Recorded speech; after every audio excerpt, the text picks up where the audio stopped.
Sign it, Elira. Don't hold up my future in front of people who actually matter. Bram Vos, 37-year-old senior acquisitions officer at Violin Crest Group and husband of Elira Vos, said it inside the dining room of the family house, with divorce settlement papers on the table, champagne glasses waiting beside them, and his pregnant mistress sitting where his wife used to belong. Elira Vos, 34-year-old wife of Bram and hidden controlling owner of Violin Crest Group, stood alone at the edge of the room in a simple dress, surrounded by people who believed her silence meant defeat. Her eyes moved to the keys beside the mistress's plate, and her heart tightened. Those were not ordinary keys.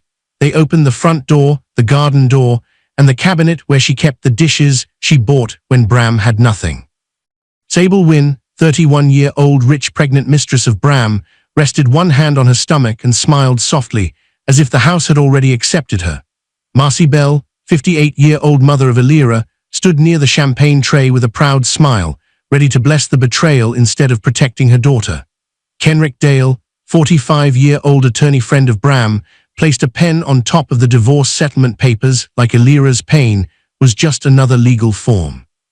Elira looked at Bram and asked, "You sold our house to her?" Bram did not even look ashamed. "Not our house," he said. "My house. You lived here because I allowed peace, but peace does not build empires." Then Marcy lifted her glass and said, "A wise woman knows when she has been replaced. Bram is finally choosing a woman who can help him rise." That was when Elira understood the betrayal was not only between husband and wife. Her mother had chosen a side. The mistress had claimed her home. Bram had already signed the divorce settlement. Now they wanted Elira to sign too, in front of everyone, so they could say she accepted it willingly. But when Elira looked down at the property packet beside the papers, she saw what Bram had missed. Her signature appeared on the house sale authorization, but the mark was wrong. The page looked like one she had signed months earlier for a harmless refinancing review. Bram had turned trust into a weapon. So Elira signed the pressured settlement acknowledgement slowly, not because she accepted the lie, because everyone in that room had just become a witness. What Bram did not know was that Violin Crest Group, the company he bragged about, the company he believed would promote him, the company he thought would make him untouchable, was secretly owned by the same wife he was throwing away. And days later, when Bram walked into that company celebration with Sable, Marcy, and his greedy family, he expected security to remove Elira from the building she owned. Instead, Elira looked at the head of security and whispered one command. What happened next made Bram realize the woman he forced out had been holding the keys to everything he worshipped. Some quiet people do not resist loudly. They let truth gather witnesses first. Stay until the end to see how the woman they underestimated delivers the consequence no one saw coming. Subscribe now and comment power if quiet strength should never be mistaken for weakness. Elira, before you go home, answer me carefully. Did you sign anything giving Bram permission to sell the house? The voice on the phone was calm, but the question struck Elira Vos so hard that her fingers tightened around the old silver watch in her palm. She stood alone inside the small chapel attached to Hail Mercy Medical Center, a private charitable hospital funded by Violin Crest Group. It was still dark outside. The sun had not risen. The chapel smelled faintly of candle wax, old wood, and fresh flowers left by families praying for people they loved. But in that quiet room, Elira suddenly felt as if the floor had shifted beneath her feet. Elira Vos, 34-year-old wife of Bram Vos and hidden controlling owner of Violin Crest Group, looked like a quiet woman who preferred plain dresses, soft speech, and a life away from cameras. But behind her married name, behind the simple home routines Bram had mistaken for weakness, she controlled the company he bragged about through a private trust created before her father died. Her attorney's questions still rang in her ear. Sell the house, the family house. The same house where she had prayed over Bram when he was broke, tired, and ashamed. The same house where she had cooked late dinners while he practiced interview answers at the dining table. The same house where he once held her hand and promised that no success would ever make him forget her. Elira swallowed. "Cauldron," she said softly, "why are you asking me that?" Cauldron Vale, 46-year-old longtime attorney and corporate legal advisor to Elira, had served her late father before serving her. He was one of the few people who knew that Elira controlled Violin Crest Group through the Hale Private Trust. He did not panic easily. That was why his silence frightened her more than shouting would have. I received a filing alert tied to the property, Cauldron said. A sale transfer packet was pushed through a private closing channel last night. Your name appears in the authorization chain, but the signature page looks reused. Illyra closed her eyes for a second. The silver watch in her hand felt cold. It had belonged to her father, Orson Hale, the late founder of Violin Crest Group. He had died 3 years earlier, but his watch still carried the weight of every warning he ever gave her. Illyra, Cauldron continued, did Bram discuss any sale with you? No, she whispered. Did you sign any sale approve? No. Then do not confront him yet, Cauldron said. Go home carefully, watch everything, say very little. If this is what I think it is, we need witnesses before we need anger. Illyra looked toward the front wall of the chapel. There under a soft gold lamp was a small plaque that read, in honor of Orson Hale, whose kindness built more than buildings. Patients passed that plaque every day without knowing that Orson Hale's only daughter was the quiet woman sitting in the back pew. They did not know the hospital wing, the chapel, and the charity fund all came from the company she owned. They did not know she had chosen to live under her husband's name because she wanted love without fear, marriage without performance, and a home that did not feel like a throne. When the call ended, Illyra did not move. Only minutes earlier she had been kneeling in prayer. She had not prayed for money. She had not prayed for revenge. She had prayed for patience. She had asked God to help her love Bram through the coldness that had entered him over the past year. She had asked for wisdom because pride had begun speaking through his mouth more often than love. Now that prayer felt different. It felt like a warning had arrived before the storm. She sat back in the pew and unfolded the old letter she carried everywhere. The paper was soft from years of being opened and closed. It was the last letter her father wrote before his death. Her eyes moved over the words she knew by heart. My daughter, wealth is not just money. It is a mirror. Some people will see your heart in it. Some will see only what they can take. Do not reveal your crown to anyone until you know they can love your face without it. Illyra's throat tightened. She remembered that day clearly. Her father had been lying in a private room, his body weak but his voice still steady. Orson Hale, 64 years old at the time of his death, was not only her father, but the man who built Violin Crest Group from a struggling construction firm into a private empire. Before he died, he placed the company under the Hale Private Trust, a quiet ownership structure controlled by Illyra alone. He had held her hand and said, if Bram loves you, let him love you before he knows what your name can open. At the time, Illyra believed Bram did love her. Bram Vos, 37-year-old husband of Illyra and senior acquisitions officer at Violin Crest Group, was not the proud man he had become when she first met him. He was uncertain, hardworking, and afraid of failing. He used to sit beside her on the kitchen floor when life became too heavy. He used to call her his calm place. When he failed his first major corporate interview, he came home with red eyes and a wrinkled shirt. He told Illyra he was tired of being ordinary. She stayed awake all night helping him prepare for the next opportunity. She made coffee. She rewrote his answers. She reminded him of his strengths when he could only list his failures. Later, when his application reached Violin Crest, Illyra quietly asked that his file receive a fair review through the normal hiring process. Not special treatment, not a shortcut, just fairness. She wanted him to rise by his own work, not because he was married to the owner. That was how deeply she had loved him. And that was why his recent behavior had wounded her so badly. In the past year, Bram had changed. He came home late. He guarded his phone. He spoke about Violin Crest like it was a kingdom waiting to crown him. He had begun correcting Illyra in public, dismissing her opinions, and laughing whenever she asked simple questions about his work. You wouldn't understand corporate pressure, he had told her one night. Another time he said, some people are built to support greatness. Others are built to become it. He had said it while looking straight at her. Illyra had not answered. She had only folded the napkin on her lap and swallowed the pain. Her phone buzzed again. This time it was a message from Nora Wren, 39-year-old private assistant to Illyra and one of the few people trusted with her hidden business identity. Mrs. Vos, Bram's executive promotion file has reached final ownership review. The board packet is waiting for your approval. Illyra stared at the message. Bram had been bragging about that promotion for weeks. He had told friends, relatives, and anyone who would listen that Violin Crest was about to recognize his brilliance. He spoke as if the company already belonged to him. He did not know the final approval would stop at his wife's desk. Illyra slowly locked her phone. She rose from the pew, but her knees felt weak, not from fear. from the heavy feeling that comes when the heart begins to understand what the mind is not ready to accept. Near the chapel door stood Mrs. Ansell, 62-year-old retired Hale family housekeeper and part-time chapel volunteer who still helped Elira at home twice a week. She carried a small paper cup of tea and still treated Elira like the child she once watched running through her father's office halls. "You look pale, Miss Elira," Mrs. Ansell said gently. Elira tried to smile. "It may be nothing." Mrs. Ansell looked at the silver watch in her hand, then at the letter. "When a woman has to tell herself it may be nothing," she said, "it is usually already something." Elira lowered her eyes. For a moment, she wanted to tell Mrs. Ansell everything. She wanted to say Bram had changed. She wanted to say the house might be in danger.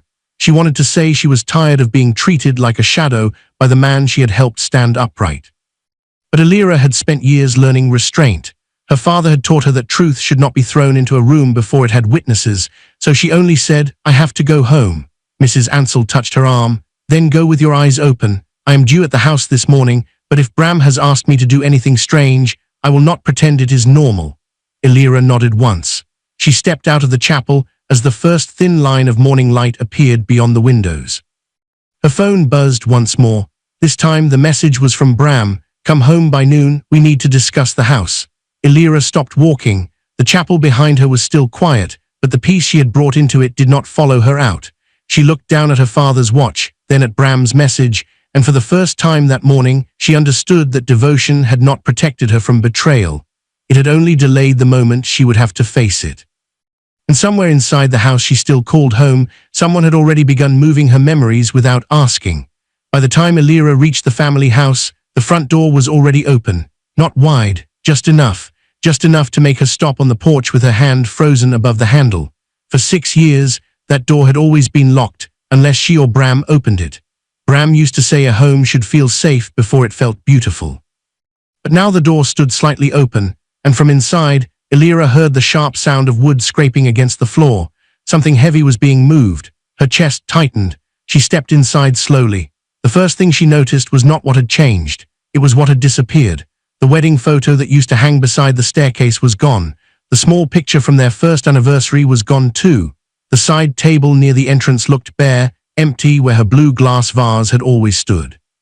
Even the soft chair by the window, the one Bram used to call Elira's thinking chair, had been dragged out of its place and turned toward the wall like it had been punished. For a moment, she could not breathe. The house was still beautiful, but it no longer felt like it was waiting for her. It felt like it had been warned not to recognize her. "Elira," Mrs. Ansell's voice came from the dining room. Elira turned. Mrs. Ansell, 62-year-old retired Hale family housekeeper and part-time caretaker for Elira's home, stood beside a cardboard box filled with folded linens, framed photos, and small decorations Elira had chosen over the years. Her hands shook as she closed the box halfway, as if she had been caught doing something she hated. "What is this?" Elira asked. Mrs. Ansell lowered her eyes. "Mr. Bram asked me to clear some things before guests arrive." Elira looked around again. "My things," Mrs. Ansell did not answer quickly enough. That silence was enough. Elira walked into the dining room. The old wooden table was still there, but it had been polished too brightly, almost like someone had prepared it for guests. That table had been the first real piece of furniture she and Bram bought together. Back then, Bram had no steady savings. Elira had paid most of the cost quietly, but she let Bram believe they bought it together because his pride was already fragile. She remembered that day clearly. Bram had run his hand over the table and laughed like a boy. "One day," he had said, "important people will sit here." Elira had smiled and said, "Then we should make sure love sits here first." Now love did not sit there. Only a strange coldness did. Outside the dining room window, the small garden moved in the morning breeze. Elira had planted those flowers after Bram's old business failed and left him drowning in shame. For weeks, he barely slept. He would sit outside in the dark and stare at the ground like his life had ended. Elira planted the garden to give him something alive to look at each morning. He never knew that she also asked Cauldron to settle one of his worst debts through a quiet third-party agreement. Bram believed he had rebuilt himself alone. Elira never corrected him. She had loved him enough to protect his dignity, even from the truth. "Why is the guest room door closed?" Elira asked. Mrs. Ansell's eyes moved toward the hallway, then back to Elira. "I was told not to go in there anymore." "Told by Bram?" Mrs. Ansell nodded. Elira walked toward the hallway, but Mrs. Ansell stepped forward quickly. Please, she said softly, maybe wait for him. He sounded different when he called me, like he wanted a scene ready before you arrived. The fear in Mrs. Ansell's voice made Illyra stop. Before she could ask another question, Bram's voice filled the house from the front door. When Violin Crest promotes me, nobody will remember the version of me that had to beg for chances. Illyra turned. Bram entered wearing a dark tailored suit, his phone pressed to his ear, his shoes shining against the floor she had once scrubbed with her own hands after a pipe burst in their first year of marriage. He did not notice the way she looked at him. He was too busy smiling at his own reflection in the hallway mirror. Yes, he said into the phone, the executive floor is where I belong. The company rewards men who know how to take what they deserve. Illyra stood still. The company, her company. He spoke about Violin Crest Group as if it were a ladder built just for him.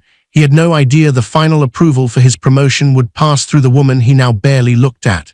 When he ended the call, his smile disappeared. You're early, he said. This is my home, Illyra replied quietly. Bram gave a short laugh, not loud but sharp enough to cut. Don't start that emotional tone today. Illyra looked toward the boxes. Why are my things being packed? Our things are being reorganized. No, Bram, my photos are gone, my chair is moved. Mrs. Ansell is packing my linens. Why? His jaw tightened. Because I asked her to prepare the house. For what? A new chapter. The words landed heavily because they sounded rehearsed, like he had already said them to someone else. Illyra kept her voice steady. Cauldron called me this morning. Bram's face changed for half a second. It was quick, but Illyra saw it. He asked me if I authorized a property transfer, she continued.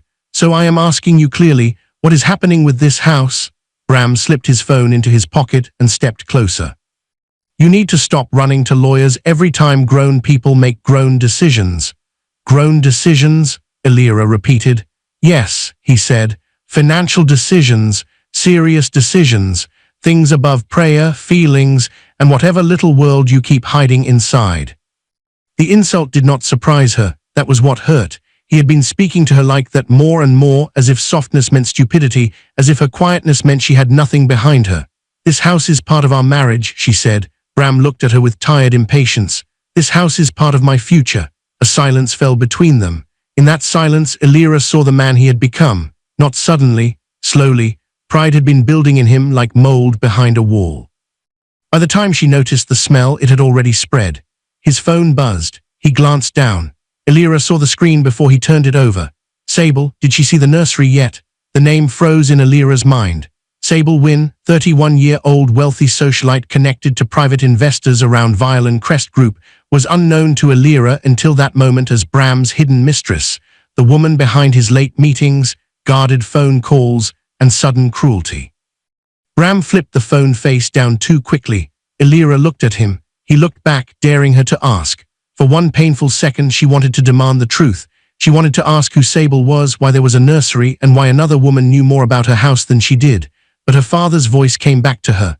Liars reveal more when they think you know less. So Illyra did not shout. She did not grab the phone. She only said, "Who is Sable?" Bram smiled without warmth. Someone who understands ambition.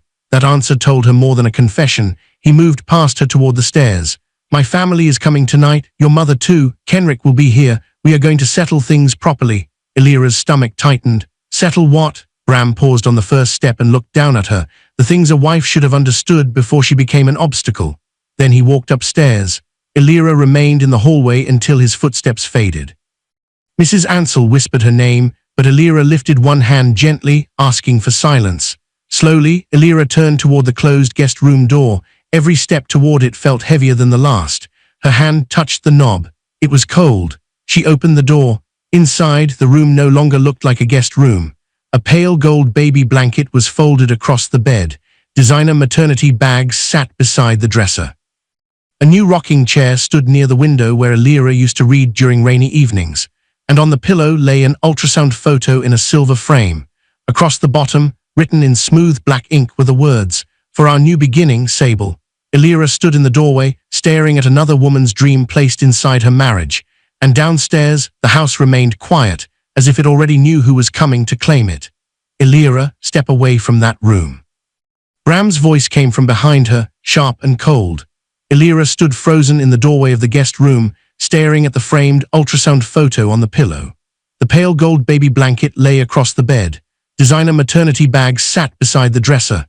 A new rocking chair stood near the window where Elira used to sit on rainy evenings with a book in her lap and peace in her heart. But now another woman's dream had been placed inside her marriage. Across the bottom of the ultrasound photo, written in smooth black ink, were the words, "For our new beginning, Sable." Elira did not turn around immediately.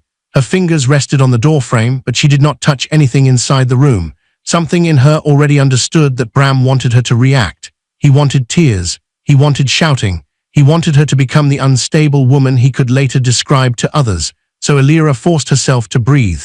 "Whose baby is this?" she asked. Bram stepped closer behind her. "You will find out downstairs." That answer struck harder than a confession.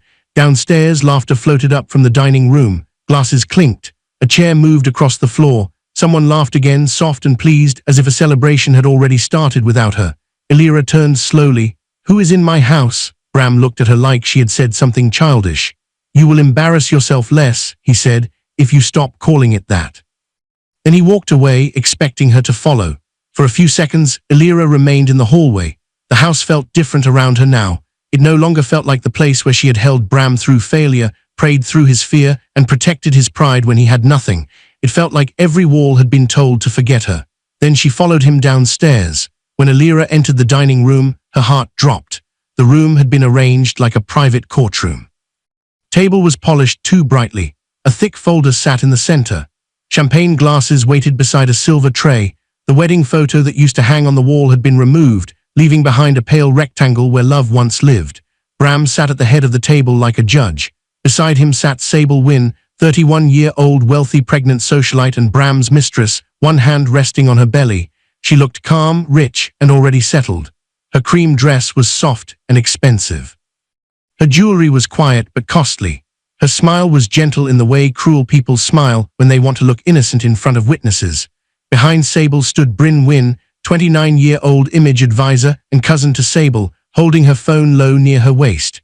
She pretended to check messages, but her camera was angled toward Elira. At the left side of the table sat Torren Vos, 41-year-old older brother of Bram and one of his loudest supporters. He leaned back with a smirk, already enjoying the pain before anyone said the full truth aloud. Beside him sat Viola Vos, 55-year-old aunt of Bram and family gossip, who treated cruelty like entertainment. She held her glass like she had been invited to watch a woman lose her place. Near the folder stood Kenrick Dale, 45-year-old attorney friend of Bram, with a pen in his hand. Then Elira saw the person who broke her more deeply than all of them. Marcy Bell, 58-year-old mother of Elira, stood beside the champagne tray with a proud smile. Not worried, not ashamed, proud. Elira looked straight at her. "Mother," Marcy lifted her chin, "don't start that wounded voice with me. Bram is finally doing what a serious man should have done long ago." The words were simple, but they cut deep. Bram leaned back in his chair. "Good. Now that everyone is here, we can stop pretending." Elira looked from Bram to Sable, then to the keys resting beside Sable's plate. Her keys, the silver front door key, the brass garden key, the small cabinet key she had used every holiday season. Sable touched the key ring with her polished fingers and smiled. "The purchase agreement and transfer filing were completed this morning," Sable said softly. Bram wanted the baby to have a real family home before the arrival. Elira's breath caught, but she kept her voice low. "You sold our house to her?" Bram's eyes hardened. "Not our house, Elira, my house." The room went quiet, then he continued. "You lived here because I allowed peace, but peace does not build empires. I need a woman who can stand beside my future, not someone who hides behind prayers and soft feelings." Torren laughed under his breath. Viola shook her head as if Elira had disappointed the whole family. Sable leaned slightly toward Bram, claiming the space beside him. "I know this hurts," she said, "but Bram needs stability now. Our child needs a home." "Our child, our home." Each word was chosen to erase Elira. Elira stared at Bram. "You filed the sale before divorcing me?" Kenrick cleared his throat and stepped forward. "The transfer packet has been submitted," he said. "The buyer is Miss Wynne. The marital consent documents show your authorization from the refinancing review 3 months ago." Elira turned to him slowly. "What consent documents?" Kenrick opened the folder and placed a property transfer packet in front of her. Elira looked down. There was her name. There was a signature that looked almost like hers. Almost, but not quite. Her real signature always curved sharply under the final letter because her father taught her to sign documents with a mark no one could copy easily. This signature was too smooth, too careful, too dead. Her mind moved back to 3 months earlier. Bram had placed papers in front of her at breakfast. He had kissed her forehead and told her the house refinancing needed one routine signature. He had talked about their anniversary while she signed one page. He had smiled so warmly that morning. Now she understood. That page had been removed from one packet and attached to another. Her body went cold. This was not a sale authorization, Elira said. Bram's palm hit the table.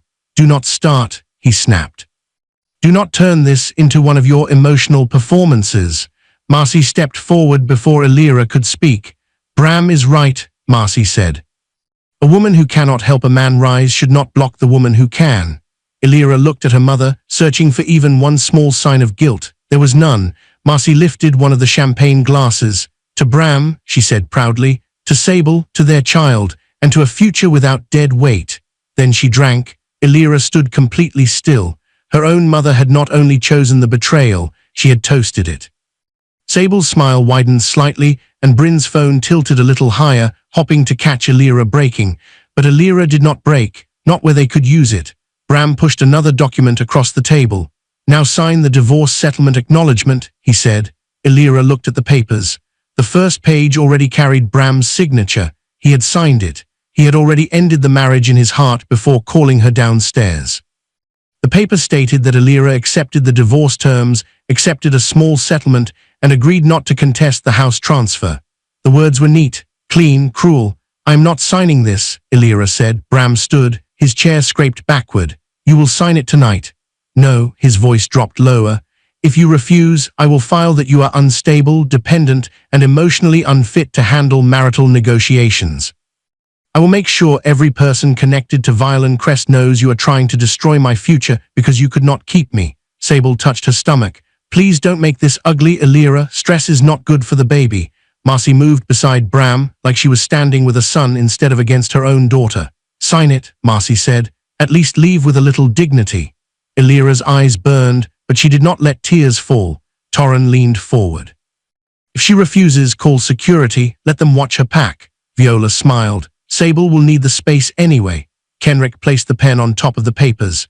Mrs. Voss, signing now will make this easier. Fighting will only make you look unreasonable. Everyone was watching her. Bram, Sable, Bryn recording, Torren laughing, Viola judging, Kenrick waiting, Marcy smiling. They had arranged the room so she would feel surrounded. They had prepared witnesses. They had prepared a story. If she shouted, they would call her unstable. If she cried, they would call her weak. If she refused, they would say she was bitter.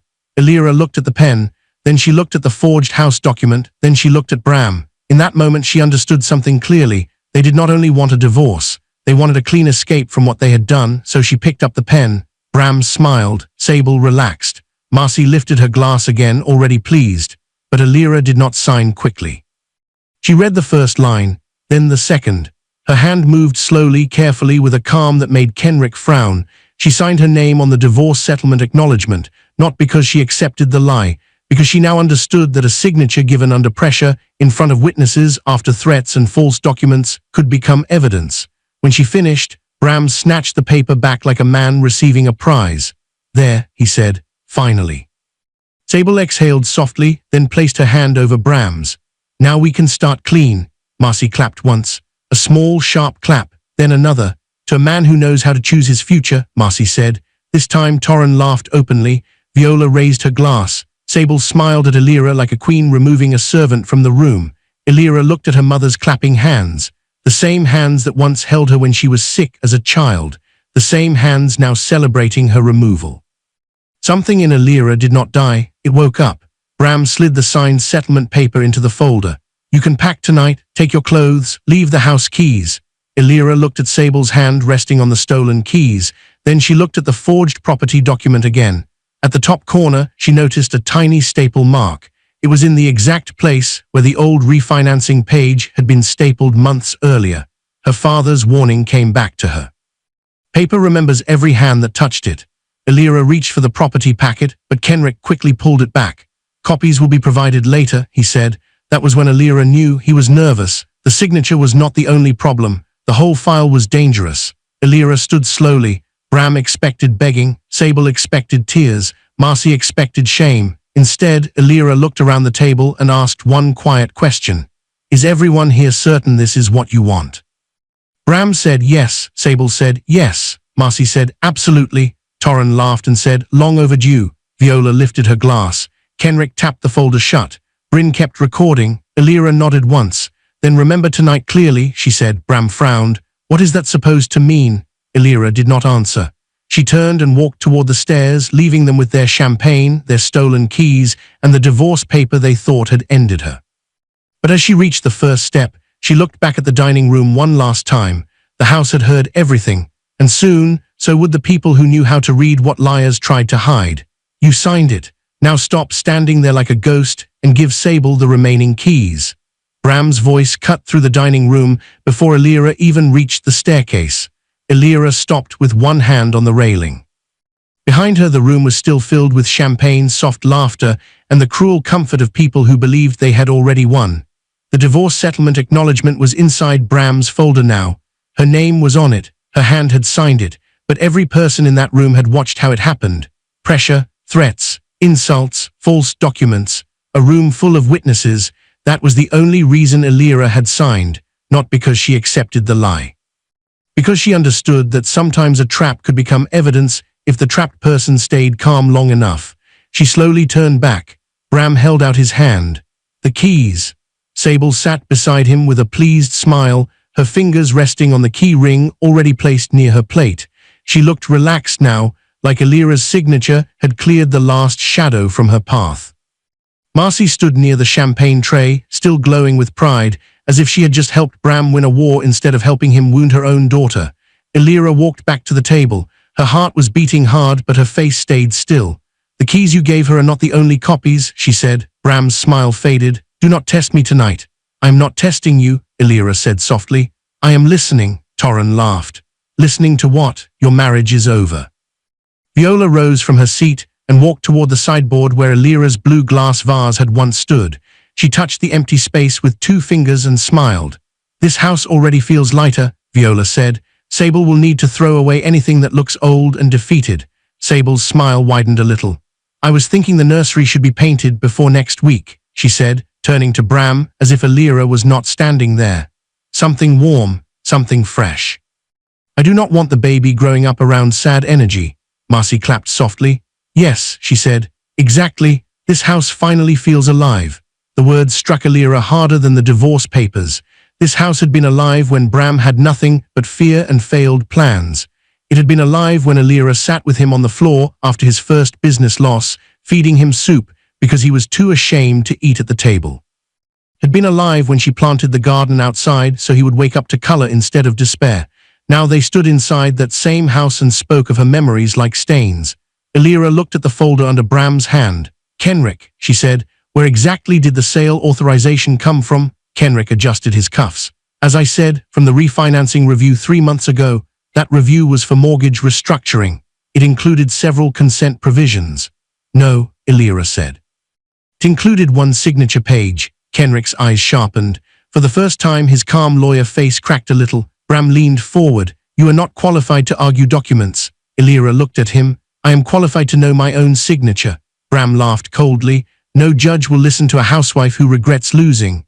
The word housewife was meant to make her small. Elira heard it. So did everyone else.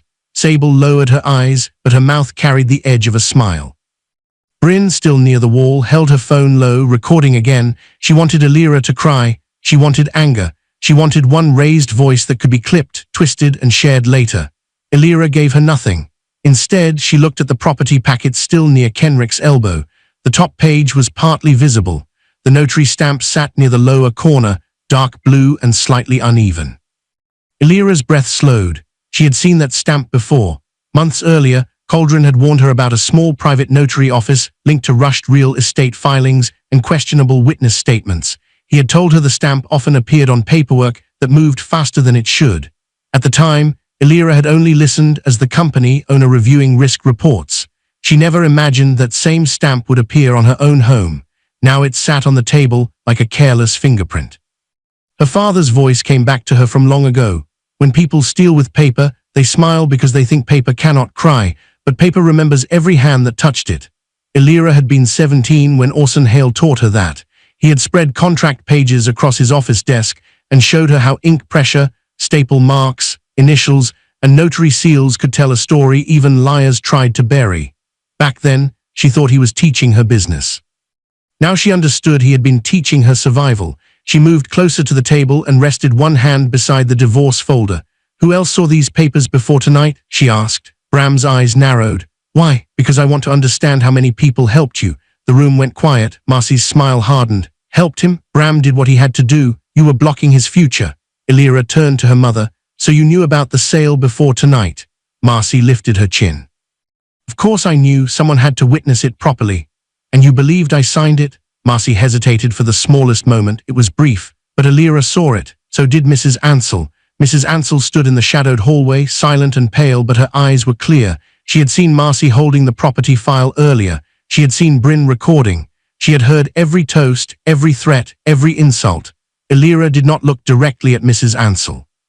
She did not want the others to notice her. Instead, Elira shifted her hand under the edge of the table, where her phone rested against her palm. The camera was already open. She angled it just enough to capture the property packet, the notary stamp, the folder, and Marcy standing beside the champagne tray. One photo, then another, quiet, fast. No one noticed because they were too busy enjoying her humiliation. Bram tapped the signed settlement acknowledgement inside the folder. "You signed," he said. "Is what matters."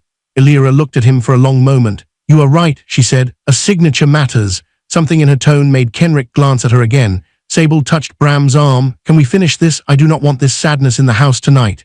"The house is yours," Bram told her. Elira's eyes moved to the keys. "Is that what all of you want?" she asked. Bram sighed with irritation. "Yes." Sable said. "Yes, Bram and I deserve peace." Marcy said. "Yes, stop blocking success." Torrance said. "He outgrew you years ago." Viola said. "Everyone knew it would happen." Kenrick closed the folder. "Signing was your best option." Bryn's phone stayed aimed at Elira. Elira nodded slowly. Now she had it, their words, their faces, their confidence, their agreement. Bram stood and moved closer. "You will leave tonight. By the Violin Crest celebration, you will return any remaining keys, stop using my name socially, and sign any final settlement correction Kenrick sends you. If you refuse, I will make sure every important person at that company knows you were never stable enough to stand beside me." Elira looked up at him. He really believed Violin Crest was his stage. He really believed the company would protect him from her. He really believed she was small because she had allowed him to feel tall. For the first time that night, Elira almost pitied him. Almost. She picked up her small purse and stepped back from the table.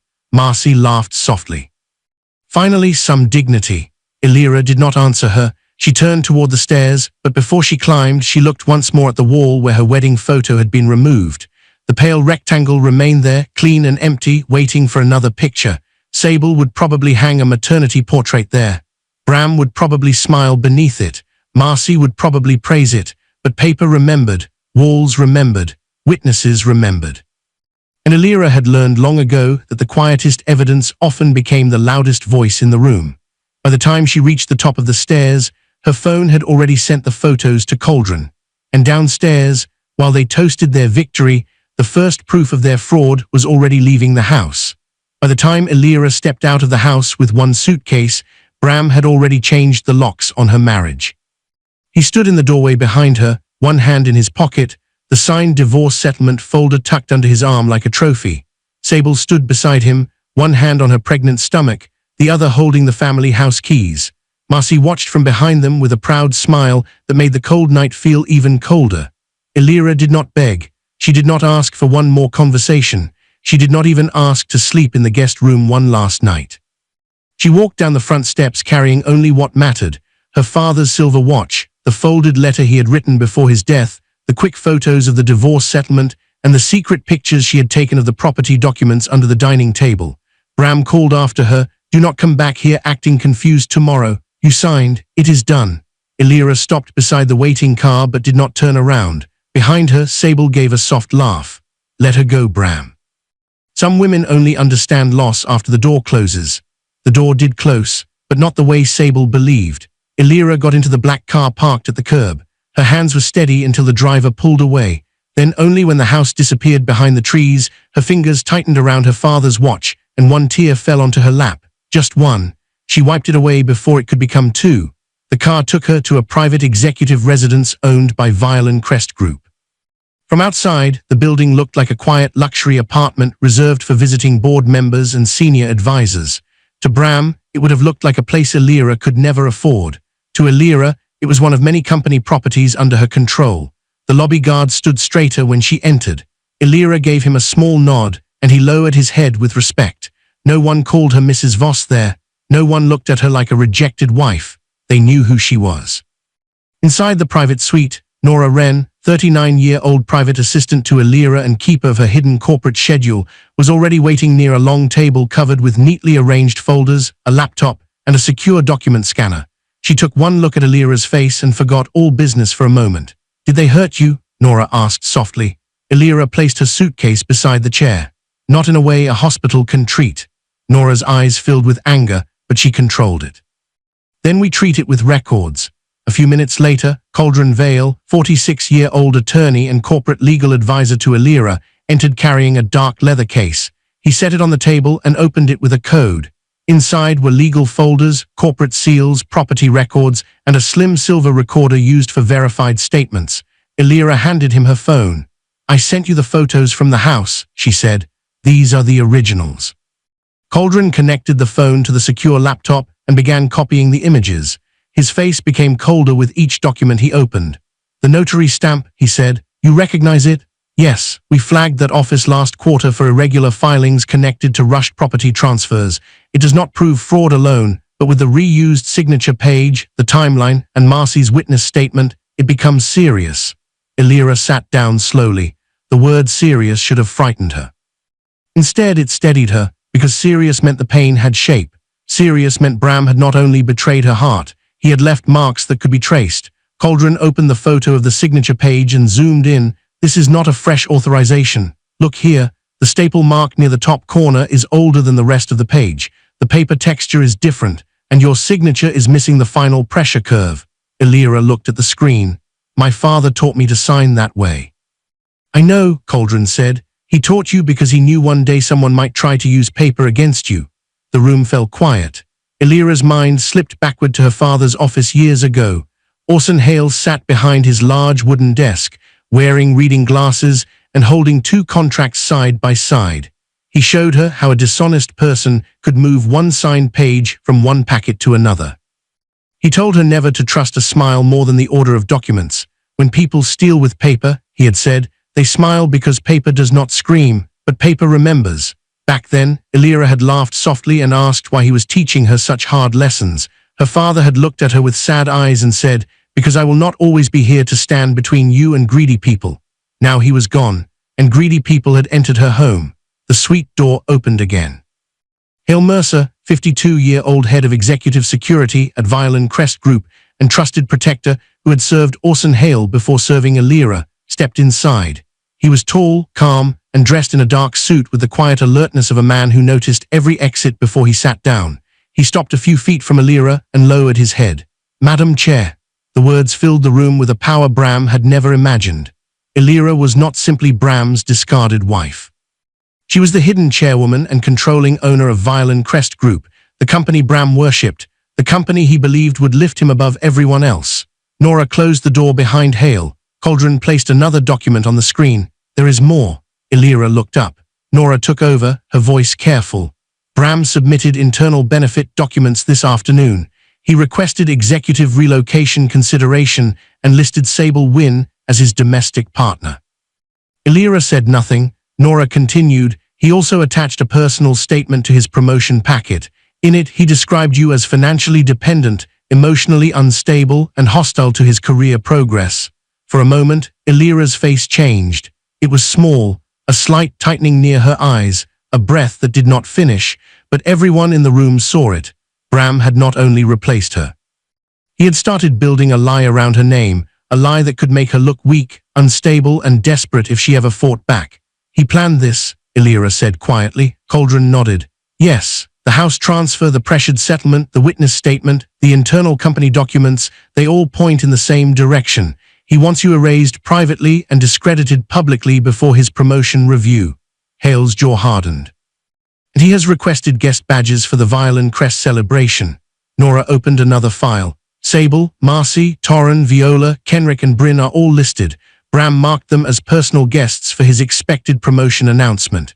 Illyra looked at the names, one by one, the same people who had watched her humiliation at the dining table. Now Bram wanted to bring them into her company building and complete the humiliation in public. He thinks the celebration is his victory, Nora said. Illyra looked down at her father's watch.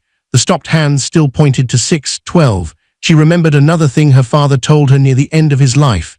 If a man loves your shadow, reveal the sun, but if he worships the sun before he knows your shadow, hide until his heart speaks. Illyra had hidden. Bram's heart had spoken, and it had spoken in the language of greed. Cauldron pulled a fresh folder from his case and wrote across the front, "Internal investigation, Bram Voss." Then he listed the possible issues clearly: suspected document misuse, coerced divorce settlement, false property authorization, false domestic partner declaration, benefit fraud, reputational risk, and potential professional misconduct involving Kenrick. "This is no longer only a marriage matter," Cauldron said. "This is legal and corporate exposure." Illyra nodded slowly. "Then treat it that way." Hale stepped forward. "Madam Chair, do you want Bram's access suspended before the celebration?" For a moment, Nora looked hopeful. Cauldron waited. Hale remained still. Illyra thought of Bram standing in the doorway telling her it was done. She thought of Sable holding the keys. She thought of Marcy clapping. She thought of Bryn recording, waiting for Illyra to break. "No," Illyra said. Nora frowned slightly. "No, let him enter the building," Illyra said. "Let him bring everyone who helped him. Let him stand where he thinks he is strongest." Cauldron studied her carefully. "And if he tries to humiliate you publicly?" Illyra looked at Hale. Her voice dropped, soft and steady. "If I give the command, clear the room." Hale did not ask what she meant. He only nodded. "Yes, Madam Chair." Outside the window, the night pressed against the glass. Somewhere beyond it, Bram was probably still celebrating in the house he thought he had stolen cleanly. But inside the quiet suite, the first official file against him had just been opened. And before morning, every locked door he trusted would begin answering to the woman he had thrown away. "Tomorrow night, everyone will know I chose the right woman." Bram said it while standing in front of the full-length mirror in the master bedroom, wearing a dark luxury suit that still had the tailor's tag hanging from one sleeve. He lifted his chin, turned slightly to the side, and smiled at his own reflection like he was already standing on a stage. Behind him, Sable sat on the edge of Illyra's old bed, choosing between two diamond bracelets from a velvet case. Her pregnant belly pressed gently against the cream satin dress she planned to wear to the Violin Crest celebration. The room still carried pieces of Illyra, the soft curtains she had picked, the small reading lamp near the window, the faint smell of lavender she used to place in the linen drawer. But Sable sat there as if the room had always belonged to her.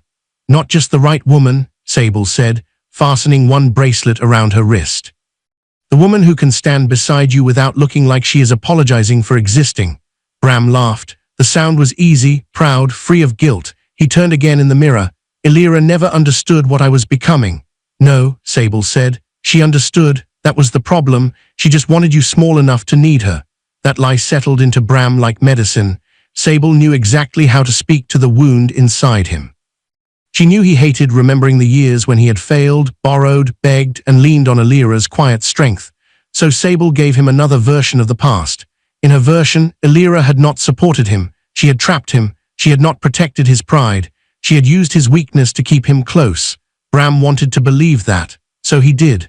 On the dresser, the signed divorce settlement acknowledgement lay inside Kenrick's folder. Bram had looked at it several times that morning, smiling each time as if the ink itself had unlocked his future. Sable had insisted the folder stay visible. She said it reminded the room that Illyra was no longer part of the house. Bryn stood near the window, typing on her phone. She was drafting a private social media caption Sable could release after the company event if Illyra tried to make trouble. Sable leaned toward her. "Read it again." Bryn cleared her throat and read from the screen. "After a difficult season, Bram and I are grateful for peace, family, and the courage to build a future centered on truth." Bram smiled. "Truth, I like that." Bryn looked up. "It makes Sable sound graceful. It makes Illyra sound like the chaos you escaped without saying her name." Sable nodded with satisfaction. "Good. If she cries tomorrow, we do not attack her. We look calm. We let people decide who seems unstable." Bram adjusted his cufflinks. "She will not come." Sable looked at him through the mirror. She will. Women like Alira always come back to see what they lost. That sentence pleased Bram more than it should have. He wanted Alira to see him win. He wanted her to stand in the corner of the Violin Crest lobby and understand that he had risen beyond her. He wanted her to watch Sable beside him, pregnant and glowing, while the company he bragged about placed him closer to power. He did not know the final approval file was sitting under Alira's authority. He did not know his victory had already been paused in silence. Downstairs, the front door opened with a bright, happy voice. "Where is my successful son-in-law?" Marcy entered the house, wearing an expensive blue dress Bram had bought for her that morning. She carried herself like a woman who had been promoted from mother to honored guest. She climbed the stairs slowly, smiling at the changed walls and half-packed boxes of Alira's things. When she entered the bedroom, she looked at Sable on the bed and clapped softly. "Oh, this is better," Marcy said. "This is how a successful man's room should look." Sable stood carefully, one hand on her stomach. "You look beautiful, Marcy." Marcy touched the dress proudly. "Bram has taste. My daughter never understood presentation. Always soft colors, quiet rooms, simple shoes. How can a woman keep a rising man if she looks like she is hiding from life?" Bram laughed and kissed Marcy on the cheek. Alira's own mother smiled under his praise. There was no shame in her face, only hunger. For years, Marcy had hated that Alira lived quietly despite the wealth Orson Hale left behind in trust. She did not know the full control Alira held, but she knew enough to resent what she could not touch. Bram had offered her something easier than patience, public status, expensive clothes, and the feeling of being chosen by the man who had rejected her daughter. So Marcy chose him.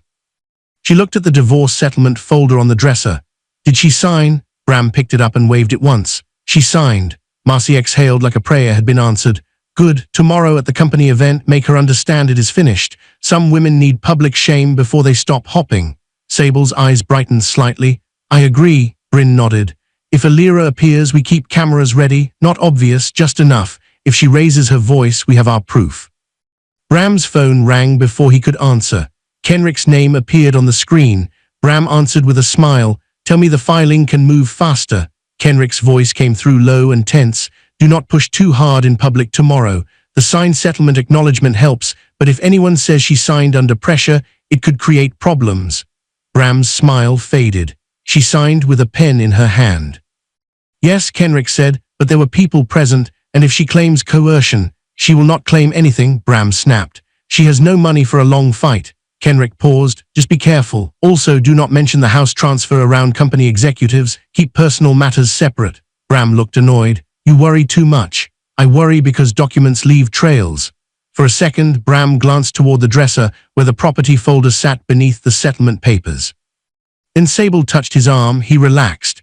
I will handle tomorrow, he said, then ended the call. Marcy frowned. What did he want? Lawyer nerves, Bram said. Nothing more. But Bryn looked toward the folder for half a second. Sable noticed, and later when Bram stepped into the bathroom to change shirts, she pulled Bryn aside near the window.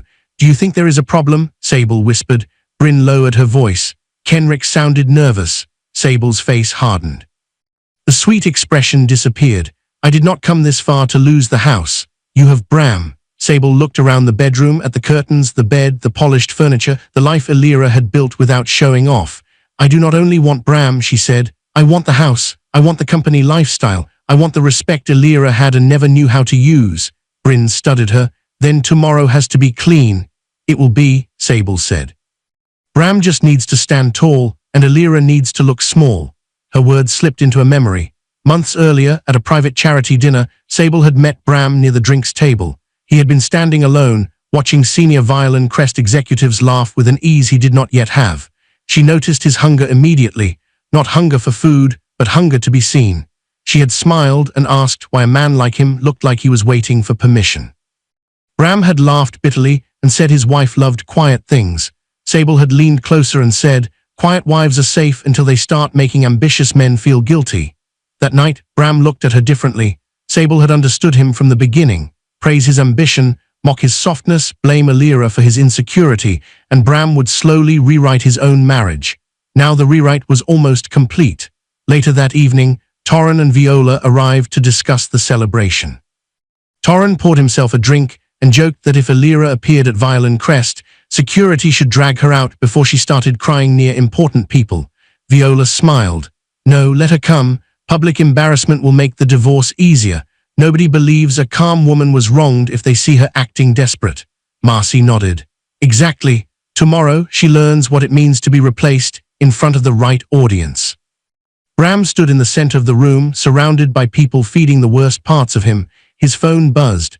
This time, the message came from Violin Crest Administration. Your executive promotion file is under final ownership review. Attendance confirmed for tomorrow's leadership celebration. Bram's eyes lit up. He turned the phone towards Sable. See, he said, it is happening. Sable smiled and touched her stomach. Marcy clasped her hands like she had prayed for this moment. Torren raised his glass. Viola whispered that Bram was finally stepping into his rightful place. Bram looked at all of them, then back at the glowing message. By tomorrow, he said, I will be above everyone who ever looked down on me. No one in the room noticed the two words that should have frightened him, ownership review, and somewhere far from that stolen bedroom, the owner was already reading his name. They used the old signature page. Cauldron's voice was low, but the words hit the room like thunder. Illyra stood at the head of the long glass table inside Violin Crest Group's private legal office. The room had no windows facing the public floors, no employees wandered near it, no gossip could enter it. It was built for quiet decisions, the kind that changed lives without raising voices. On the table lay every piece of Bram's betrayal, the settlement acknowledgement she had signed under pressure, the copied property transfer, the old refinancing packet, the witness statement from Marcy, the notary stamp, Bram's internal company forms, Sable's rushed purchase record, screenshots from Illyra's phone, guest badge requests for the celebration, even the lobby access plan for the next evening. All of it sat there like broken bones being placed back into shape. Illyra did not sit. She could not. If she sat, she feared her body might remember how tired it was. Cauldron stood beside the table with two documents placed side by side. On the left was the old refinancing page Illyra had signed 3 months earlier. On the right was the house sale authorization Bram claimed she approved. The staple mark matches, Cauldron said, pointing carefully. The pressure pattern on the signature matches the old refinancing file, not the sale packet. The page was removed, attached to another document, then scanned as if it belonged there. Nora stood near Illyra, holding a tablet against her chest. Hale remained by the door, calm and still, watching the room like danger could enter in a suit. Beside Cauldron sat Draven Holt, 44-year-old internal compliance director at Violin Crest Group, whose job was to investigate employee misconduct, fraud risks, and policy violations inside the company. Draven slid another paper forward. The notary stamp is also a problem, he said. The date on the stamp does not line up with the filing sequence. Marcy's witness statement says she watched Illyra sign the sale authorization on a day when building security logs show Illyra was inside Violin Crest for a board review. Illyra looked down at the paper. Her mother had not only cheered Bram on, she had lied on a legal statement. For a moment, the room blurred, not because Illyra was weak, because the pain kept finding new rooms inside her. Cauldron saw it and softened his voice. Illyra, this gives us grounds to challenge the transfer immediately.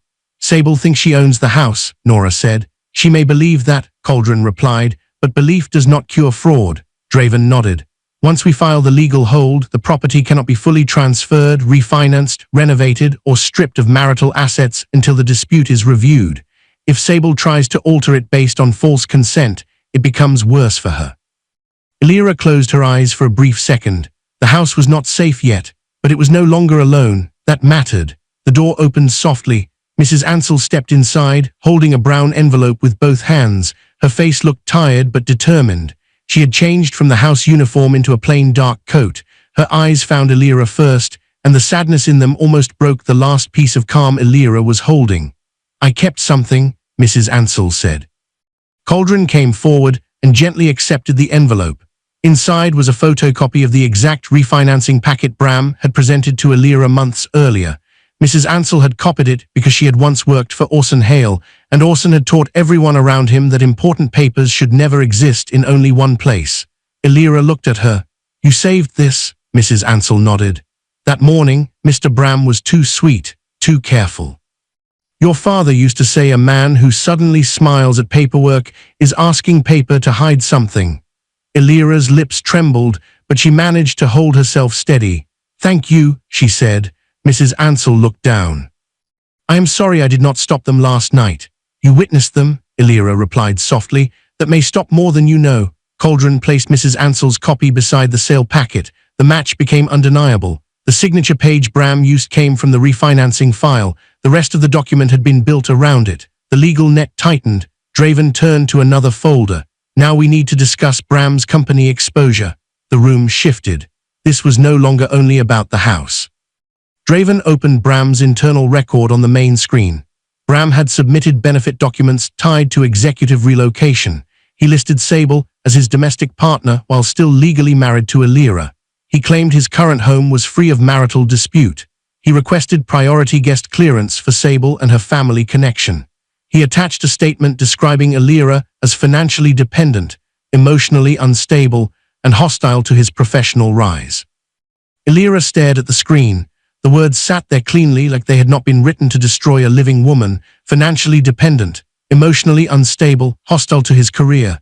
Nora stepped closer, but she did not touch Illyra. She knew Illyra hated being handled when she was trying not to fall apart. Illyra's voice came out quiet. He did not just leave me. No one spoke. He tried to write me into a lie. The words hung in the room. A flashback came without warning. Years earlier, Bram had sat at their dining table with his face in his hands. His old business had failed. A lender had threatened legal action. Bram whispered that he could not bear people seeing him as a failure. He begged Illyra not for money, but for protection from shame.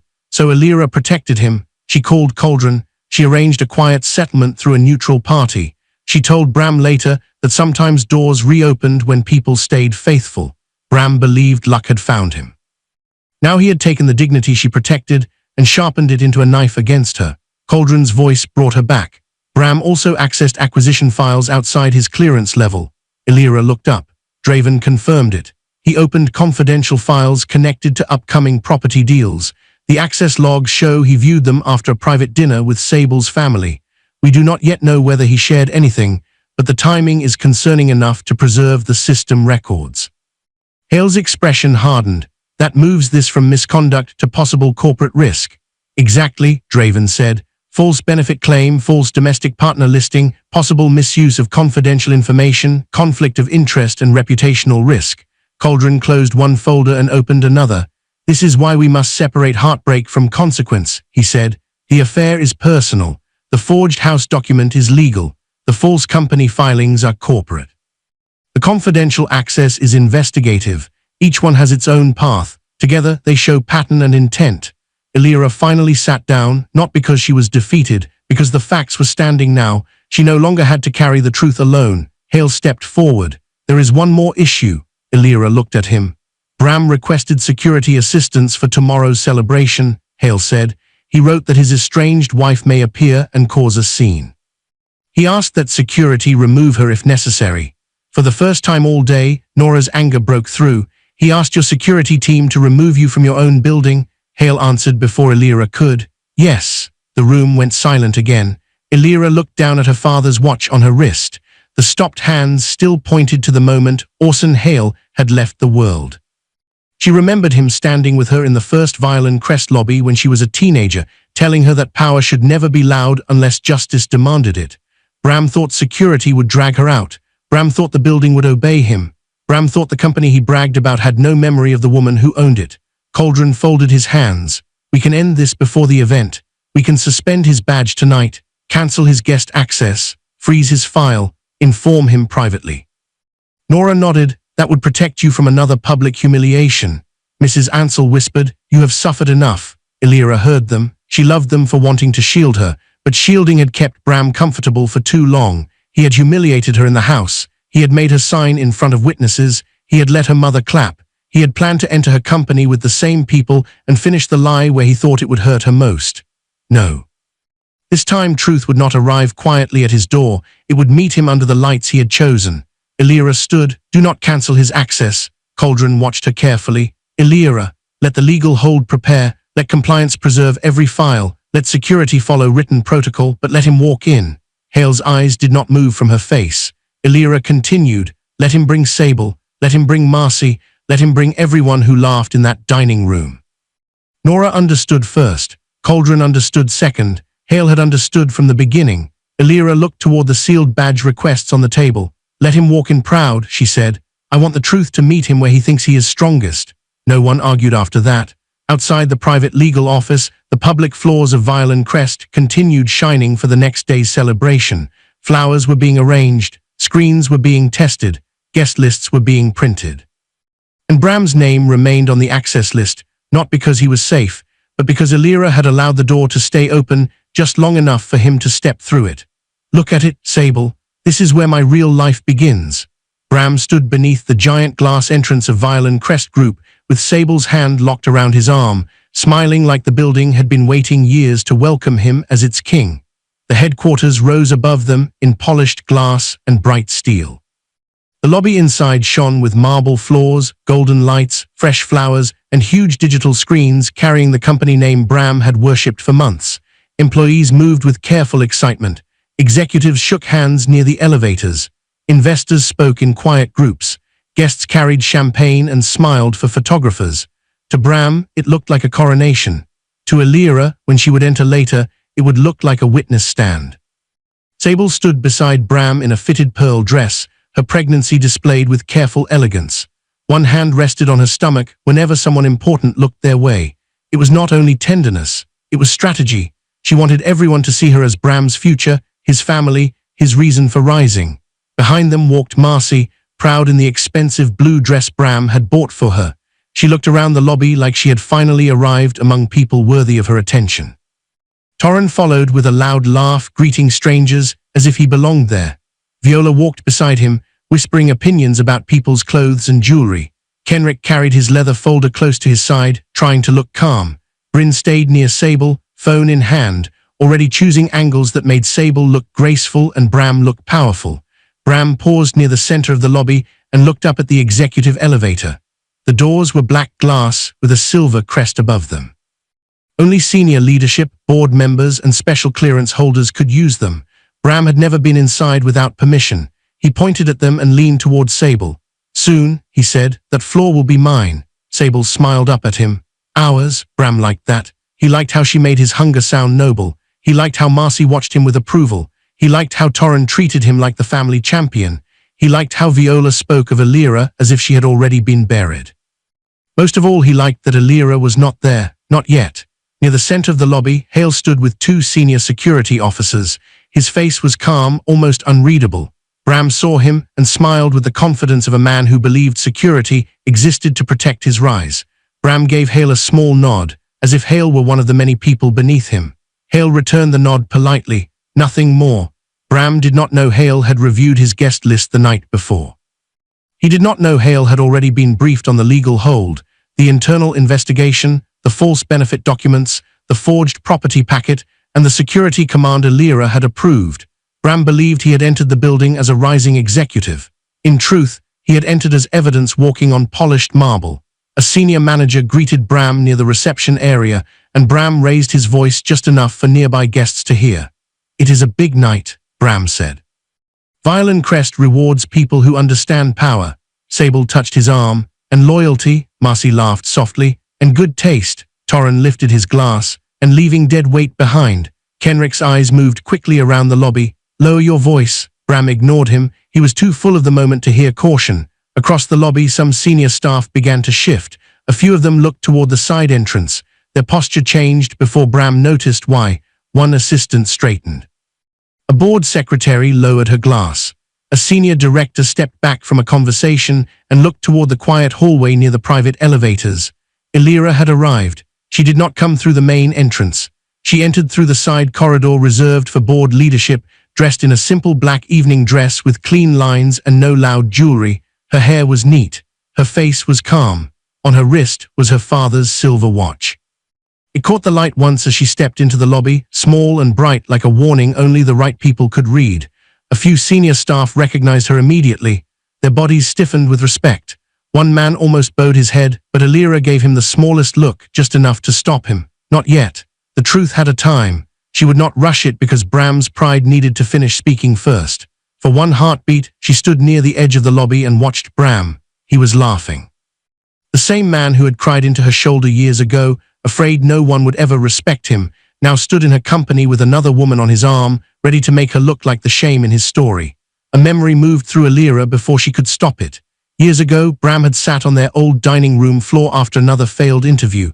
His tie was loosened. His eyes were wet. He had whispered, "I am tired of feeling invisible." Alira had sat beside him and held his hand. "You are not invisible to me," she had said. She had meant it. She had made him feel seen before the world knew his name. Now he wanted to make her invisible in the one place where her name quietly held every wall together. Bram saw her then. His smile vanished. At first he looked shocked. Then anger rushed into his face, sharp and public. "What are you doing here?" he demanded. The people nearest them turned. Alira walked toward him slowly, not rushing, not shrinking. "Good evening, Bram." Sable's face changed into a soft, wounded expression, the kind Bryn had coached her to use. She rested one hand on her belly and moved closer to Bram. "This is not your world anymore, Alira," Sable said. "Please do not make this uncomfortable." Marcy stepped forward before Alira could answer. "My daughter never understood rooms like this," Marcy said loudly enough for nearby guests to hear. "She should have stayed where quiet women belong." Several guests looked uncomfortable. Others looked curious. A few whispered. Bryn's phone rose slightly, camera pointed toward Alira. There it was. The public humiliation Bram had wanted. The same circle from the dining room had now brought its cruelty under company lights. Torren pointed at Alira. "See, I told you she would show up desperate." Viola leaned toward a woman beside her and whispered, "Bitter divorce, very sad. Some wives cannot accept being replaced." Kenrick stepped closer to Bram and said under his breath, "Do not do this here." Bram pulled his arm away. "No, she came here to embarrass me."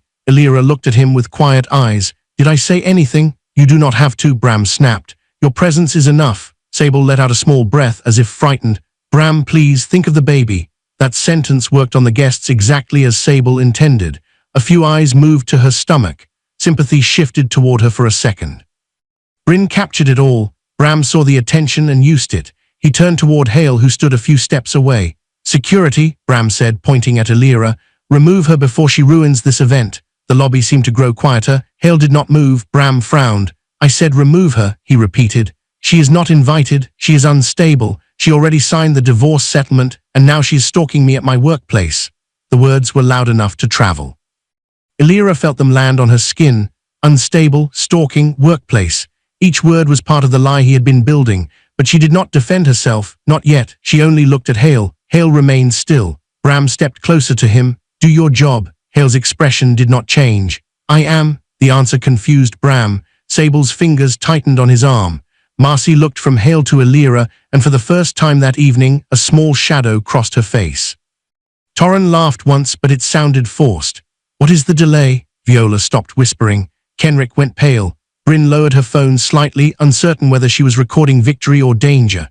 Bram turned back to Hale, his voice rising. "Why are you standing there? Why are you looking at her?" Hale did not answer Bram. Instead, he turned slightly toward Alira and waited. And in that silent turn, the whole lobby began to feel that someone had misunderstood where the power truly stood. "Remove her." Bram's voice cracked through the lobby, louder than before. Every conversation around them began to die. One by one, guests turned from the flower arrangements, the champagne tables, and the glowing screens. Employees froze near the reception desk. Executives stopped mid-sentence. Investors looked over their glasses. Bram stood in the middle of Violin Crest Group's grand lobby with his face red and his finger pointed at Alira. "She is unstable," he said, raising his voice so the room could hear. "She is my estranged wife, and she came here to sabotage my promotion because she cannot accept being replaced." The words spread through the lobby like smoke. Unstable, estranged, replaced. Alira stood across from him, still and silent, her father's silver watch resting against her wrist. She did not defend herself. She did not raise her voice. She did not even look embarrassed. The calm made Bram angrier. He turned sharply to Hale. "I said do your job." Hale stood between the security officers and the growing crowd, his face unreadable. Sable stepped forward with one hand on her stomach, turning her body just enough for everyone to notice the pregnancy. "Please," she said, her voice soft but clear. "Stress is not good for the baby. I do not feel safe with her here." Marcy moved beside Sable like a proud guard. "My daughter has always been jealous and dramatic. I warned Bram she would try something tonight." Alira's eyes moved to her mother. There it was again, not only betrayal, performance. Marcy was not speaking because she believed Bram was right. She was speaking because she wanted the room to believe Alira was wrong. Torren took one bold step toward Alira. Maybe she needs help finding the exit. Before he could take another step, Hale moved, fast, silent. One arm came up, not touching Torren but blocking him completely. "Do not advance," Hale said. Torren blinked, offended. "Excuse me." Hale did not repeat himself. For the first time, Bram looked confused. "Why are you stopping him? She is the problem." Viola whispered loudly to a guest near her. "This is what bitterness looks like." Bryn raised her phone higher, trying to catch Elira's face. Kenrick reached for Bram's arm and muttered, "Careful, this is too public." But Bram pulled away from him. "No," he snapped. "I am tired of careful. She signed the settlement. She no longer has the right to follow me into my future." Elira felt the room watching her. Some people looked curious. Some looked uncomfortable. Some looked ready to believe Bram because he was louder, better dressed, and surrounded by people pretending confidence was truth. For 1 second, the pain returned sharply. She remembered the dining room. The champagne, Marcy's clap, Sable holding the house keys, Bram telling her she lived there only because he allowed peace. Then another memory rose underneath it, her father's final voice. "Real power does not need noise, Elira. It only needs truth and timing." Elira looked at Hale. She did not shout. She did not point. She did not explain. She only whispered, calm and low, "Clear the room." For 1 second, nothing seemed to happen. Bram's mouth opened as if he wanted to laugh. Then every security officer in the lobby moved at once, but not toward Elira. They moved toward Bram. 2 officers stepped beside Sable and Bryn. Another moved toward Marcy. One stood near Torren. Another blocked Viola's path toward the reception area. Hale remained in front of Bram, calm as stone. The entire lobby changed. Bram stared at them. "What are you doing?" Hale's voice carried clearly. "Mr. Voss, your guest access has been revoked. You and your unauthorized party will step away from the executive floor." Bram laughed once. It sounded thin and confused. "My guest access?" he said. "Do you know who I am?" "Yes," Hale replied. "That is why we are following protocol." Sable's hand tightened around Bram's sleeve. "Bram," Marcy looked at the security officer standing near her. "Why are you looking at me like that? I am her mother." The officer did not move. Torren tried to laugh. "This is a mistake." Hale turned slightly toward him. "It is not." Bram stepped closer to Hale, lowering his voice like a man trying to regain control. "You are making a career-ending mistake. I am about to be promoted here." Hale looked straight at him. "Your promotion file has been suspended pending compliance review." The words hit Bram so hard that his face went blank. Suspended. The lobby heard it. A low wave of whispers moved through the crowd. Bram looked at Kenrick. "Say something." Kenrick opened his mouth, but before he could speak, Cauldron stepped from the private corridor. He carried a dark legal folder in one hand. Beside him walked Draven, the compliance director, holding a tablet. Nora stood just behind them, calm but alert. Cauldron's voice was even. "Mr. Voss, your employment file is under internal investigation." Bram's eyes widened. "For what?" Cauldron opened the folder. "False internal declarations, improper benefit requests, suspected document misuse, conflict of interest, and possible unauthorized access to restricted acquisition files." Sable's face changed. The word restricted frightened her more than betrayal ever had. Bram pointed at Elira. "She is doing this. This is revenge." Elira finally spoke. "No, Bram, this is review." Before he could answer, the massive digital screens behind the reception desk changed. The celebration graphics faded. The company logo appeared. Then a formal line of text filled the screen. Violin Crest Group, Ownership Review Session, Chairwoman Elira Hale Voss presiding. The lobby went silent. Not quiet, silent. Bram stared at the screen. His lips parted, but no words came out. Sable's hand slipped from his arm. Marcy took one small step back as if the name on the screen had reached out and touched her throat. Elira Hale Voss, Hale, the name on the hospital plaque, the name behind the trust. The name Bram had never bothered to understand because he was too busy underestimating the woman who carried it. Bram slowly turned to Elira. "You," he whispered. Sable looked from the screen to Elira, then to the executive elevator. The truth settled over her face piece by piece. The company lifestyle she wanted. The promotion Bram promised. The doors she believed her money could open. All of it belonged to the woman she had called replaced. Marcy's mouth trembled. Elira. Elira did not look at her, not yet. Hale gave a small signal. Security officers began collecting guest badges. Sable pulled back. "Do not touch me, I was invited."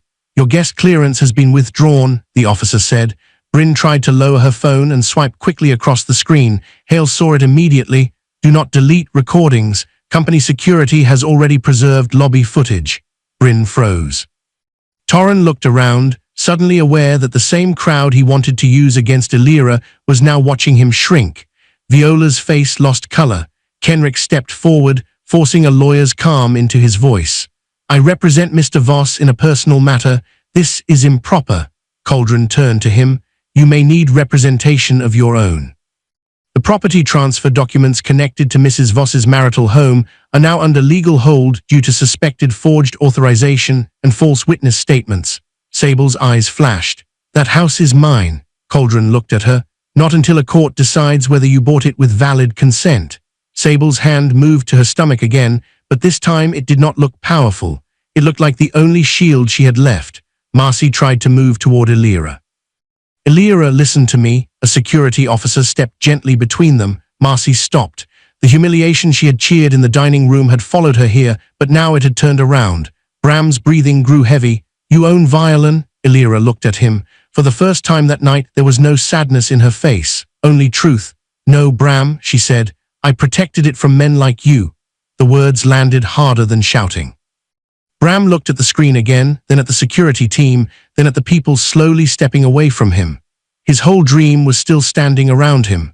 The glass building, the executive elevator, the company name, the powerful crowd, but none of it belonged to him. And as Hale gave the order for Bram's badge to be deactivated, the elevator behind Elira opened with a soft chime, waiting for the real owner to rise. "Take his badge." Hale's order was calm, but it destroyed Bram faster than shouting ever could. One security officer stepped forward and removed Bram's violin crest access badge from his jacket. The small plastic card looked harmless in the officer's hand, but Bram stared at it like someone had taken the key to his whole future. The lobby was silent around him. Only minutes earlier, he had stood beneath the bright screens, proud and loud, telling Sable that the executive floor would soon belong to him. Now the same screens carried Elira's name. The same security team he had ordered to remove her was removing him. The same crowd he wanted to use as witnesses against her was watching his fall. Bram looked at Hale. "You cannot do this." Hale did not blink. "Your employee access is suspended pending investigation." Bram turned toward Cauldron. "This is personal revenge." Cauldron's voice stayed steady. "No, personal revenge would be shouting in a lobby. This is documented process." Draven stepped beside him and held up the tablet. "Your promotion file has been removed from tonight's leadership review. The board has received the preliminary compliance report. You will be contacted through formal channels." The word removed hit harder than suspended. Suspended sounded temporary. Removed sounded like a door being sealed. Sable took a step away from him. It was small, but Elira saw it. So did Bram. He turned to her quickly. "Sable, don't listen to them. This is a setup." Sable's eyes were no longer soft. They were sharp with fear. "Did you know?" "Know what?" She pointed toward the screen where Elira's name still glowed. "Did you know she owned this company?" Bram's mouth opened, then closed. "No," he said. "Of course not." Sable looked at him as if he had suddenly become much smaller. "You told me she was nobody." Bram's voice cracked. "I thought she was." That answer exposed him more than any accusation could have. Elira watched without speaking. The man who once begged not to be seen as a failure had built his entire pride on failing to see the woman beside him. Security began moving the group toward the exit. Torren protested first, loud and red-faced, but his voice had lost its power. Viola tried to hide behind a soft laugh, whispering that this was a misunderstanding, but no one listened now. Bryn kept one hand tight around her phone until Hale reminded her again that company footage had already preserved everything she had tried to shape. Kenrick stepped closer to Cauldron, forcing dignity into his voice. "I will need copies of all allegations. You will receive formal notice," Cauldron said, "and you may want independent counsel. Your involvement in the property packet is part of the review." Kenrick went pale. For the first time, he looked less like Bram's confident legal friend and more like a man realizing a folder could become a trap. Then Sable spoke, her voice rising. "The house is mine. I bought it. I paid for it." Cauldron turned to her. "The property transfer is now under legal hold. The court will review the suspected forged authorization, the reused signature page, and the false witness statement.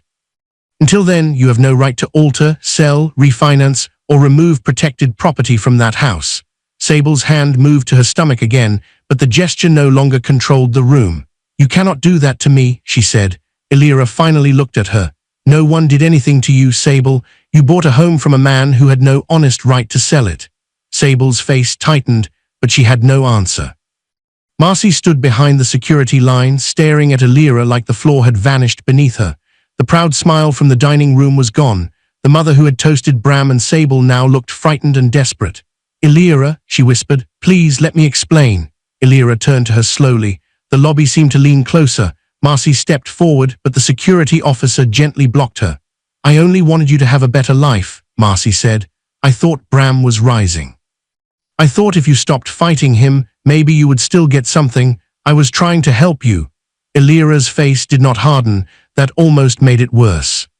She looked at her mother with the deep sadness of a daughter who had finally stopped expecting protection. "No," Elira said softly, "you were not trying to help me. You were trying to stand close to whoever looked powerful." Marcy's lips trembled. "I am your mother." Elira nodded once. "And cheering for your daughter's humiliation is not motherhood. It is hunger wearing a family name." Marcy covered her mouth. This time, nobody clapped for her. Security escorted Bram and the others out through the main doors. Outside the glass, Bram began shouting before the doors fully closed. His voice could not be heard clearly from inside, but his movements told the story. He pointed at Kenrick, then at Sable, then at Marcy, then back toward the building. Blame moved through him faster than shame. Sable stood apart from him on the walkway, one hand over her stomach, the other gripping her phone. She was no longer glowing. She looked trapped inside the expensive life she had tried to steal. Bram reached for her arm, but she pulled away. The future he promised her had vanished in front of witnesses. Inside, the lobby began to breathe again. Guests whispered. Employees looked at Elira with a mixture of shock and respect.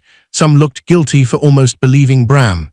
Others lowered their eyes, as if they had watched a quiet woman be publicly wounded and had not known where to stand. Elira did not punish the room for its silence. She had lived long enough to know that not everyone who watches cruelty understands it quickly enough to stop it. Cauldron came beside her. "The legal hold is active. The board has acknowledged the suspension. Draven will secure the internal files. We will file the property challenge first thing in the morning." Elira nodded. "And the divorce?" Because the settlement acknowledgement was signed under pressure and tied to questionable property terms, we can challenge the terms. You do not have to accept what they forced into that document. Elira looked toward the glass doors where Bram had disappeared. "No," she said, "the marriage can end, but the lie will not stand." That was the difference. She did not want Bram back. She wanted the truth back. Later that night, after statements were taken and the board session ended, Bram requested a private meeting. Cauldron advised against it, but Elira agreed to 5 minutes in a conference room with glass walls and security outside. Bram entered looking nothing like the man from the celebration. His suit was still expensive, but it seemed too large for him now. His face was grey with shock. "Elira," he said, "I made mistakes." She sat across from him, calm. "Sable got in my head," he continued. "Marcy pushed me. Kenrick said the papers were safe. I was under pressure. I was insecure. I was afraid I would never be respected." Elira listened, not because she believed him, because she was finally strong enough to hear him without needing him. "I loved you before ambition changed me," he said. Elira looked at him for a long moment. "No, Bram," she said, "ambition did not destroy you. It revealed what you were willing to become when you thought I had nothing." His eyes filled, but she did not move toward him.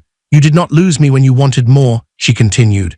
"You lost me when you made cruelty a celebration. You lost me when you sold our memories to another woman. You lost me when you let my mother toast my downfall. You lost me when you tried to turn my silence into weakness." Bram lowered his head. For once, he had no speech prepared. A week later, the house transfer was frozen by court order. The reused signature page became part of the evidence. Marcy's witness statement was placed under review. Kenrick's conduct was reported. Bram's employment was terminated after the preliminary investigation confirmed false declarations and unauthorized file access. Sable's purchase claim collapsed under the legal hold, and the public image Bryn had tried to build fell apart under Violin Crest's preserved lobby footage. The house returned to legal protection, but Elira did not move back into it as a wife. She walked through it once with Mrs. Ansell beside her. The nursery items were gone. The walls still carried scars where her photos had been removed. In the dining room, the table stood silent, holding memories of love, betrayal, and evidence. Elira touched the chair where Bram had sat during the forced signing. Then she said, "This house will not be a shrine to what they did." Months later, the house reopened as the Orson Hale Renewal Center. a private foundation space for women rebuilding after financial and emotional abuse. The room Sable had claimed as a nursery became a counseling room filled with sunlight. The dining room where Marcy had toasted Elira's humiliation became a legal aid room where women learned how to protect their names, homes, and dignity. Elira did not turn pain into bitterness. She turned it into shelter. On the morning the center opened, Elira returned to the small chapel from the beginning. The same soft light touched the wooden pews, the same plaque honored her father, but this time she did not kneel to pray for her marriage to survive. She placed her father's silver watch beside his old letter and whispered, "You were right. Silence can protect a heart for a while, but truth must protect a life." Then she stepped outside into morning light. She was alone, but not abandoned. She had lost a husband, a false family, and the house as she once knew it. But she had recovered her name, her power, and her peace. Some women are not quiet because they are weak. Some are quiet because they are giving truth enough time to gather witnesses. And for Elira Vos, the next door she opened would no longer be opened in hiding. If this story reminded you that quiet strength should never be mistaken for weakness, comment power and stay connected for more stories like this.